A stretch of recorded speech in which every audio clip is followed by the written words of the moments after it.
Toimin nykyään kuntoutumislaitoksessa lääkärinä ja tapaan paljon fibromyalgia kuntoutujia asiakkaina, kursseina, keskustelen heidän kanssaan paljon ryhmissä ja olen sen kautta itsekin oppinut tuntemaan tätä sairautta laajemmin. Nuorena lääkärinä varmaan kummeksuin, kun tuli, niin kuin edelleenkin uskon, että moni lääkäri kummeksuu, kun tulee potilaaksi henkilö, jolle tavanomaiset kivun hoidon keinot ei tehoakaan. Potilas tulee hetken kuluttua takaisin ja kertoo, että tämä kipulääke ei auta. Näistä potilaista ei löydykään laboratorio- ja röntgenkokeissa mitään kiinnostavaa. Eli ovat juuri näitä potilaita, jotka aikaisemmin hyvin herkästi sai luulosairaan leiman, ja edelleenkin nämä asiakkaamme kärsii paljon muun muassa siitä, että heitä ei hyvin ymmärretä. Fibromyalgiahan on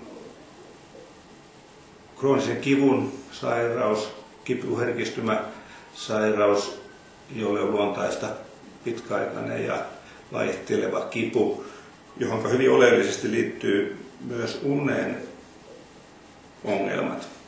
Nämä kaksi kulkee siinä koko ajan käsi kädessä, ja niiden molempien huomioiminen on tärkeää, niin kuin täällä meidän kuntoutuskursseilla on todettu, ja niihin molempiin pyritään hyvin monilla tavoilla vaikuttamaan. Eli fibromyalgia potilaan kuntoutus pitää olla hyvin kokonaisvaltainen. Ja fibromyalgiassa meillä ei ole mitään ihanteellisia lääkkeitä. Sellaisia toki kivun tutkimuksen puolelta odotellaan, mutta käytettävät kipukynnyslääkkeet ovat aina rajallisia. Toki niistä saa moni potilas merkittävää apua, mutta vähintään yhtä tärkeää on se, miten oppii itseään hoitamaan. Muun muassa fyysisen kunnon kohottaminen on hyvin tärkeä, siitä on tieteellistä näyttöä. Ja tällaisten asioiden takia juuri kuntoutuskurssit, sopeutumisvalmennuskurssit on tärkeitä.